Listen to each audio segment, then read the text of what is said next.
చూడు, ఆకలి అవ్వడం వల్ల మనసులో ఉన్న బాధ మరింత ఎక్కువ అవుతుంది. సో ఈ బాధ న్యూట్రల్గా ఉండాలంటే భోజనాన్ని కంట్రోల్ చేయకూడదు.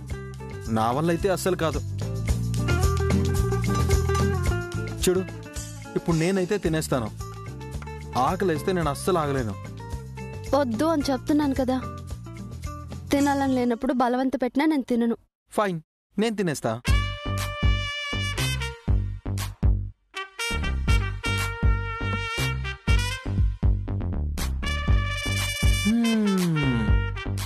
గుమగుమలాడిపోతుంది.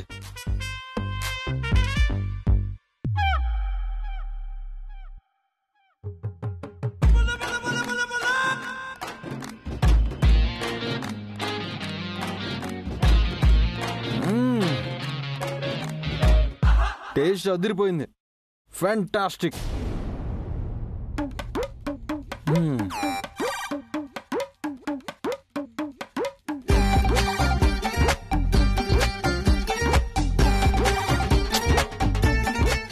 ఇదేం బాలేదు. అంటే ఇది కాదు, నువ్వు. నేనేం చేశాను? అవును, నువ్వు నాకు దిష్టి పెడుతున్నావు. నేను ఇలా తినలేను. విరాజ్, ఏం మాట్లాడుతున్నావు? నువ్వేమైనా చిన్నపిల్లడువా? నేను నీకు దిష్టి పెట్టడం ఏంటి? నా చిన్నప్పటి నుంచి ఇంతే. నేను తినేటప్పుడు నా పక్కన ఎవరైనా ఆకలితో ఉంటే ఆటోమేటిక్గా నాకు దిష్టి తగిలిపోతుంది. ఇలాంటివి ఎవ్వరికీ ఉండవు. కావాలని చేయొద్దు. కావాలని చేస్తున్నాను అంటావేంటి? అరే, ఒకళ్ళకున్న ప్రాబ్లం ఇంకొకరికి ఉంటుందా? నా కళ్ళ ముందున్న ప్రాబ్లం నేను చెప్తూ ఉంటే నువ్వు కావాలని చెప్తున్నాను అంటావేంటి?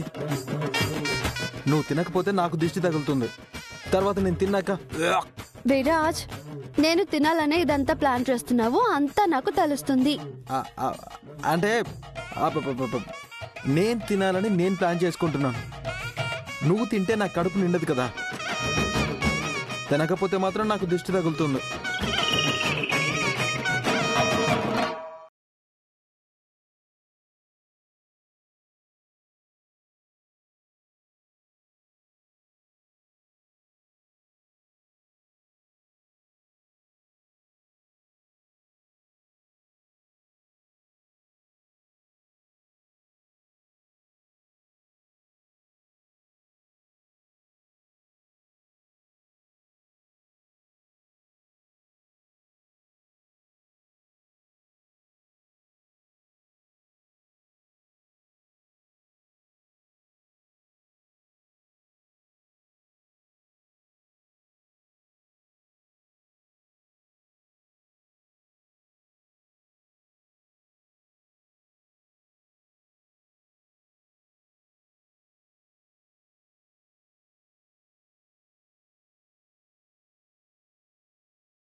అది నీ చేతుల్లో ఉన్న నీ లైఫ్. దానికి ఏ లోటు కలగనివ్వవు. కానీ నేను అలా కాదు విరాజ్. నీలా మనసు నిండుగా నా జీవితం ఉండాలని ఆశపడ్డాను. ఒక సగటు ఆడపిల్లగా అలా జీవించడం సాధ్యం కాదు విరాజ్. చుట్టూ ఉన్న పరిస్థితులే ఈ జీవితాన్ని నిర్ణయిస్తాయి. పొందిన జీవితం ఎలాంటిదైనా పొందికగానే బతకాలి. 7 అడుగులు ఎటువైపు పడినా ఆనందాన్ని కూడా అటువైపే వెతుక్కోవాలి.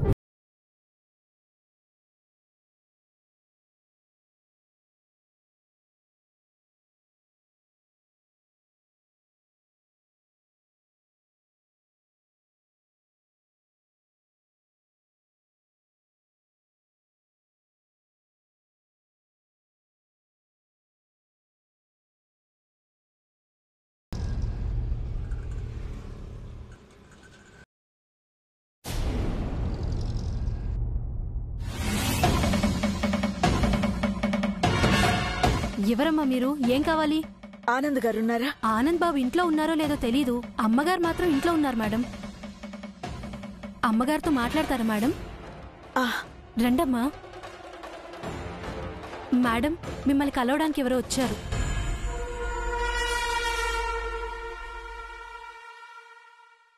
ఓ చూసావా వదినా, ఇంట్లో పెళ్లేర్పాట్ల గురించి మాట్లాడుకుంటున్నామో లేదో అప్పుడే వడ్డింపులు ప్లేట్ల కడగడాల పనుల గురించి వచ్చేస్తున్నారు. ఇదిగో ఈ పనులన్నీ క్యాటరింగ్ వాళ్ళకి కాంట్రాక్ట్ ఇచ్చేసాం, మీరిక వెళ్ళొచ్చు. నేను పని అడగడానికి రాలేదు, నా కూతురు చైత్ర గురించి వచ్చాను. నీ కూతురు చైత్ర గురించి నీ ఇంట్లో వెతుక్కోవాలి, అయినా ఇక్కడికొచ్చి అడగడం ఏంటి?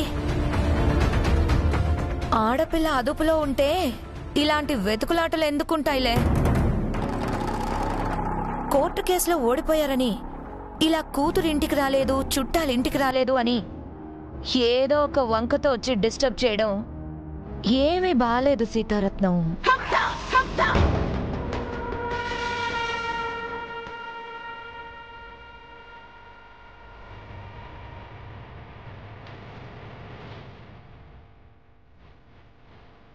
నోటికి ఎంతొస్తే అంత మాట్లాడొద్దు. వంకలు పెట్టుకుని రావాల్సిన కర్మ నాకేం పట్టలేదు.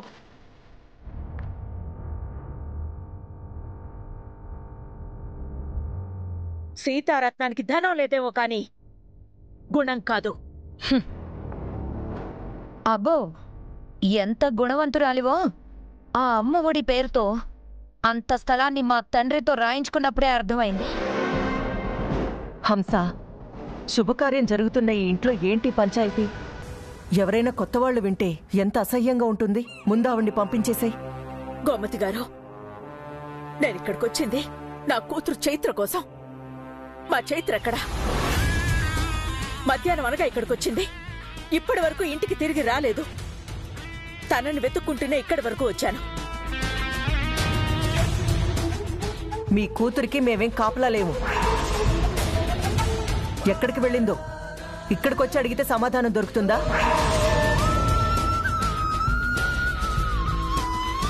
ఈ ఇంటికి కష్టం వచ్చింది అంటేనే నా బిడ్డని ఈ ఇంటికి పంపించాను. మీ చిన్న కొడుకు యాక్సిడెంట్ అయింది అని మీ పెద్ద కొడుకు వచ్చి చెప్తే నా కూతురు మానవత్వంతో వైద్యం చేయడానికి ఇంటికి వచ్చింది.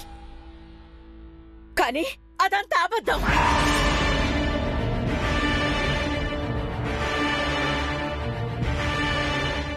మా ఇంట్లో జరుగుతున్న నిశ్చితార్థాన్ని ఆపడానికి మీరు కావాలని ఆడించిన నాటకం ఇది.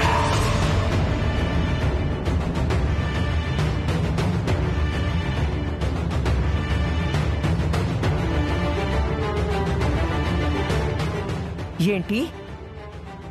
నీ ఇంట్లో నిశ్చితార్థం ఆపడానికి నా ఇంట్లో పెళ్లి పనులన్నీ పక్కన పెట్టి ఇంత ప్లాన్ చేశావా? ఏం మాట్లాడుతున్నారో మీకేమైనా అర్థమవుతుందా? విరాజ్కి ట్రీట్మెంట్ చేసి ఎప్పుడో వెళ్ళిపోయింది నీ కూతురు. ఎక్కడికి వెళ్ళిందో పోయి బయట వెతుక్కో, ఇక్కడ కాదు. ట్రీట్మెంట్ చేసి వెళ్ళిపోయింది అంటున్నారు. ఎవరు తీసుకెళ్లారో తెలుసా?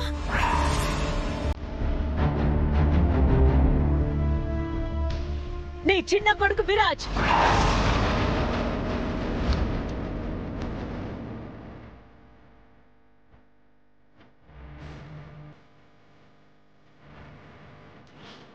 ఏంటి? మా విరాజ్ చైత్రని తీసుకెళ్లాడా? కావాలంటే మీ పెద్ద కొడుకు ఆనందం అడగండి.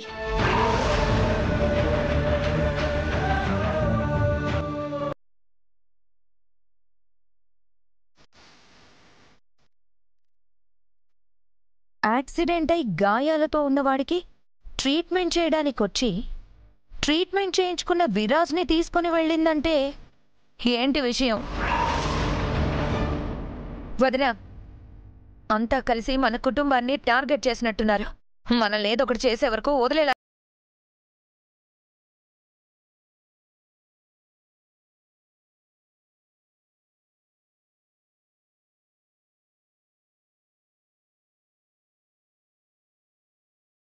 చేస్తున్నది మీరు, అనుభవిస్తున్నది మేము.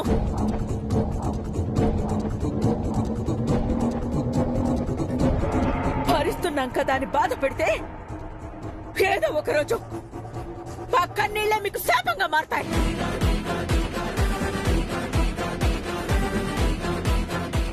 అది మర్చిపోవద్దు. చూసావా వదినా ఎలా శాపనార్థాలు పెడుతుందో?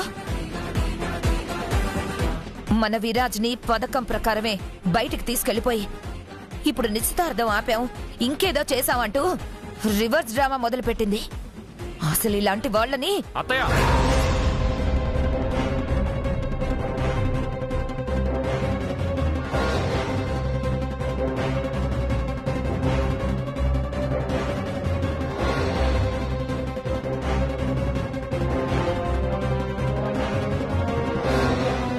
ఏంటత్తయ్య ఏం జరుగుతుంది? ఆనంద్, నువ్వైనా చెప్పు, మా చైత్ర ఎక్కడుందో నీకు దండం పెడతాను. సీతారత్నం గారు, మీరేం కంగారు పడకండి. చైత్రకేమీ అవ్వదు. ఒరే ఆనంద్, మన విరాజ్ చైత్రని ఎక్కడికో తీసుకెళ్లాడు అంటుంది. అసలు నాకేం అర్థం కావడం లేదు. అమ్మా, విరాజ్ చైత్రని వాళ్ళ ఇంటి దగ్గర డ్రాప్ చేయడానికి తీసుకువెళ్ళాడు, నిజమే. కానీ ఇంకా ఇంటికి చేరుకోలేదంటే ఏం జరిగిందో అర్థం కావట్లేదు. నేను వాడికి ఫోన్ చేస్తే వాడి ఫోన్ వర్క్ చేయట్లేదు. అర్థం కాకపోవడానికి ఏముంది?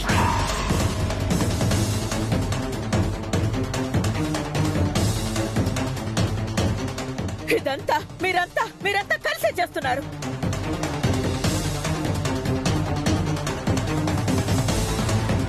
ఎప్పుడైతే అమ్మఒడి గురించి మీ మనసుకు తీసుకున్నారో ఆ రోజు నుంచే నా కుటుంబాన్ని ఏదో ఒక విధంగా అల్లరిపాలు చేయాలని చూస్తున్నారు.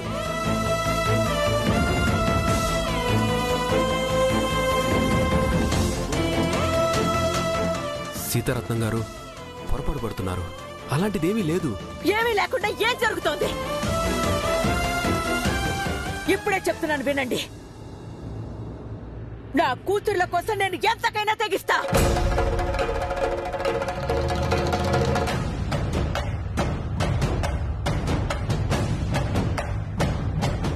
చైత్ర క్షేమంగా నా ఇంట్లో అడుగు పెట్టాలి. లేదంటే ఎవరిని వదిలిపెట్టను.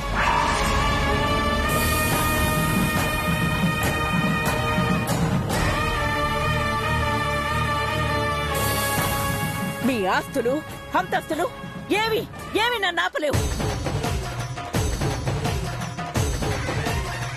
ఏంటి బెదిరిస్తున్నావా? నా బిడ్డ బ్రతుకుతో ఆడుకున్నది ఆడదైనా సరే నా గుండె మంటల్లో ఆహుతైపోతుంది.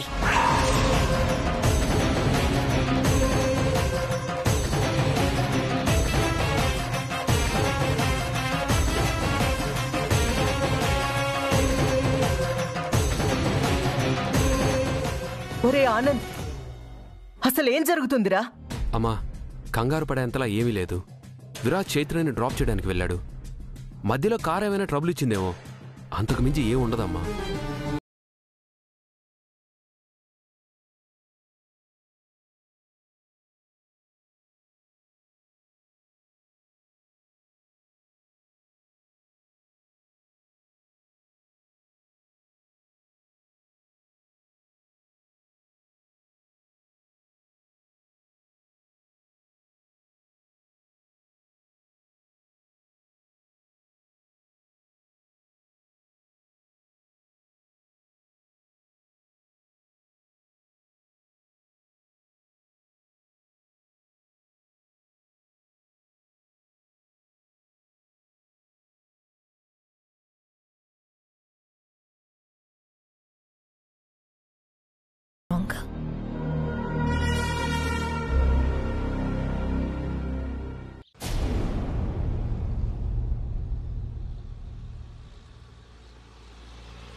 ఎట్టి పరిస్థితుల్లో ఈ రాత్రి రెప్ప వాల్చకూడదు.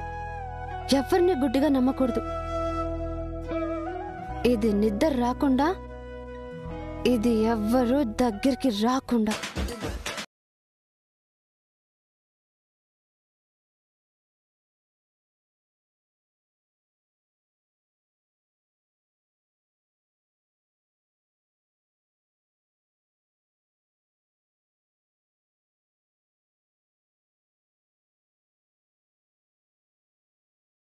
ఆపచ్చు.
నైట్ అంతా మెలకుగా ఎలా ఉండాలి అని అనుకుంటుంటే టీ చేసి పెట్టావు. Thank you so much. ఇంత అందమైన రాత్రి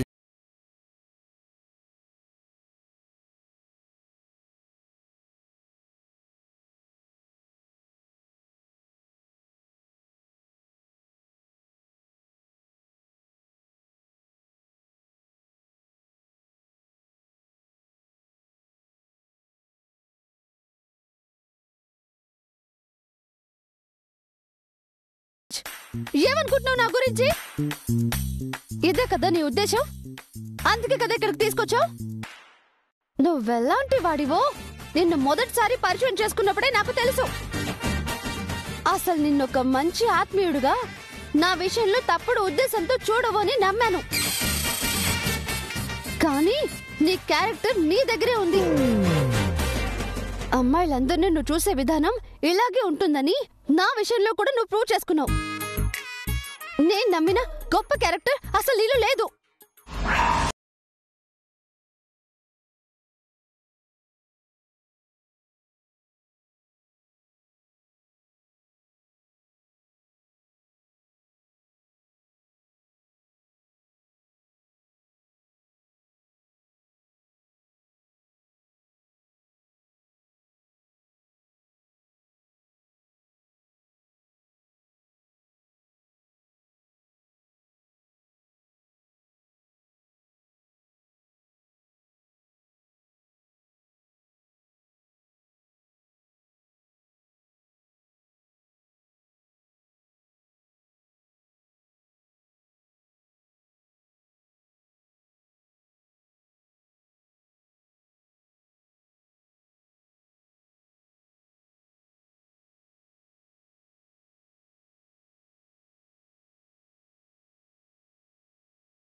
గుండెల్లో గుణపాన్నే గుచ్చినట్టు మాట్లాడేశావు.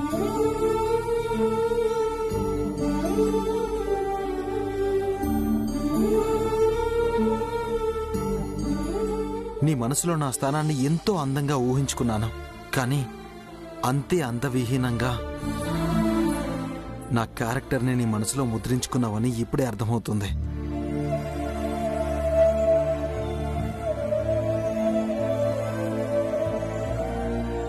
చైత్ర, మొదటిసారి నువ్వు చూసిన విరాజ్ని ఇప్పుడు చూస్తున్నావు గాని ఈ విరాజ్ మొదటి నుంచి నేను ఎలా చూస్తున్నాడో, ఎంతలా ఆరాధిస్తున్నాడో నువ్వు అర్థం చేసుకోలేకపోయావు. అప్పుడే కాదు చైత్ర, నేనెప్పటికీ నువ్వనుకున్నట్టు కాదు. నేను రాక్ స్టార్నే కానీ రాంగ్ స్టార్ని కాదు. నాకు గిటార్ ప్లే చేయడమే వచ్చు. కానీ ఏ అమ్మాయి దగ్గర పిచ్చి పిచ్చి వేషాలు వేయడం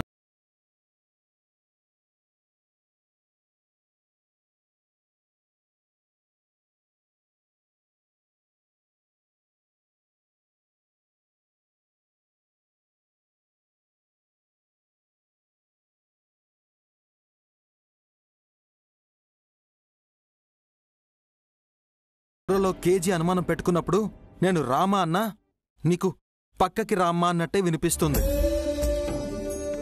అనవసరమైన నీ ఆలోచనలతో నా క్యారెక్టర్ని భ్రష్టు పట్టించకుండా వెళ్ళి ప్రశాంతంగా పడుకో. మర్చిపోకుండా గడియ పెట్టుకో, వీలైతే తాళం వేసుకో.